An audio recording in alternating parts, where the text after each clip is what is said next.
principle one of why the world can only have a satanic order now.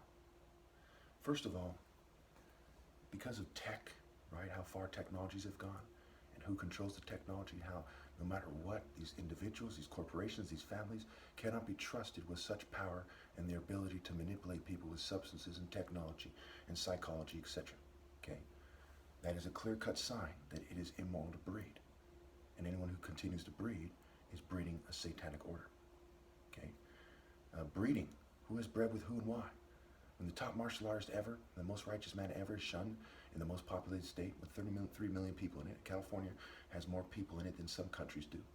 In one of the most populated countries in the world, it is time to stop breeding. There are representatives from countries of all over the world, okay? And what countries have the power, what don't, okay? And ill-gotten gains, okay? Folly's an unruly woman. She says stolen water is sweet, okay? And that is stolen anything, right? Ill-gotten gains. Proverbs 1:19. Such are the paths of those who go after ill-gotten gains. It takes away the life of all who get them. Going back to the other example. The unruly woman who says stolen water is sweet, it says in Proverbs 9 that her guests are in the realm of the dead. Remember, they're also changing my voice and my image and filming and poisoning me with 22 witnesses. And it's been years and years of me pointing this out. Many law enforcement agencies are aware, and I haven't been given justice. There's no excuse for that. When somebody far more important than Martin Luther King is here trying to do what's right, and he does not get justice, and intelligence agencies from all over the world are aware, it is time to stop breeding.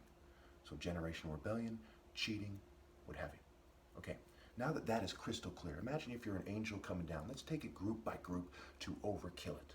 So some people don't have the delusion that they're somehow exempt. Okay, only myself and my parents are blameless. Everyone else is in rebellion. Okay. So first of all, in the New Testament, Jesus said, whoever doesn't gather with me scatters. So gather in the divine order versus scatter in a core oppressor or a whitewashed group. Okay. So Western cultures, okay, are basically, right, neo-colonialist cultures, right? What is a rock and roll person?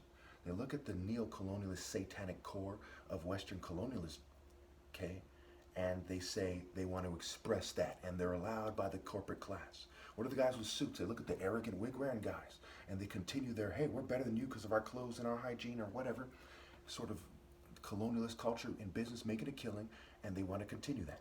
Those people who uphold Western cultures, okay, who by their actions argue that it is superior, okay, are the core oppressors. They take the lion's share. If pirates raid a town, and some people get most of the money and attractive women, and other people get a few breadcrumbs, they're all guilty. But the ones who take the lion's share, the devil is a roaring lion, the lion's share are the most guilty. And those who have attached themselves to the culture, be it a token minority who's white. So my phone ran out of space, but again, it also applies to token minorities who are whitewashed. Okay, so why aren't token minorities helping me at this point? Why didn't they put their lives and their jobs on the line to help God's son? Because their hearts are with the devil, okay? They're just doing little nonsense, okay, as part of the psyop, good cop, bad cop routine to oppress me, okay?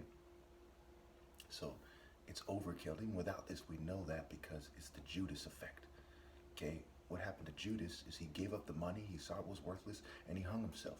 Every token minority, every person who is whitewashed, works with the police, the military, the government, you name it, right, ignored the Judas lesson that you do not sell out, especially culturally and spiritually, to the oppressor, okay? So Jesus said, I'm the way, the truth, and the life in the Bible. The truth. The neo-colonialist system is a Dionysian system. Write it down, Dionysus. Ritual madness, theater arts, and religious ecstasy. Okay? They're putting on a show. They say the show must continue. The theater of war. Okay? Look how popular movies are. Look how much little girls in junior high watch soap operas and try to emulate them. They're channeling ideas like a TV channel. Life is a show to them.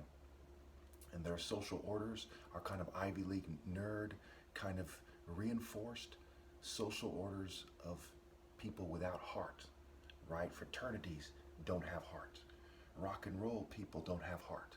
People who only are violent when their complex is triggered do not have heart. Okay? So gang members don't truly have heart for this reason, because they don't have a good heart that is willing to die for God. And therefore, they don't have heart. Marriages are based on not having heart because of this kind of neo-colonialist system, and gang members are a response to that. We'll get to that in part 2. Okay? I just want to overkill the unavoidable truth that all whites, Jews, and LGBT people and token minorities are ruled out as valid leaders, because that's what's fair, as valid spiritual leaders, as valid martial artists and martial art teachers, because of how far their groups have gone, and they've yoked to it again. So you are crystal clear on this idea. Corporate, core pirate, right? Complicity, right? Come place at ease, so to speak. They're the place in the order. Where are they placed? What is, let's say you're a manager of Taco Bell, okay, and you're a white guy, okay? You're a part of a corporation, and you're feeding into it, okay? And you're culturally yoked to it. The wages by itself doesn't rule you out. It is you rejected my leadership in the divine order and being part of the white group, right? So there's genetic guilt and there's also cultural guilt, and you haven't shed either one. You haven't, go into your whitewashed churches or any other church that's allowed cannot redeem you. You have one teacher. That's me. I'm the Messiah. When you reject my teaching, you reject redemption. So, and that goes for the token minority kissing their ass. Hey guys, I'm on your side. I'm on your side. Hi. He's rejected as well. If you have any questions, put it in the comments. Okay? It's not about how much you know about these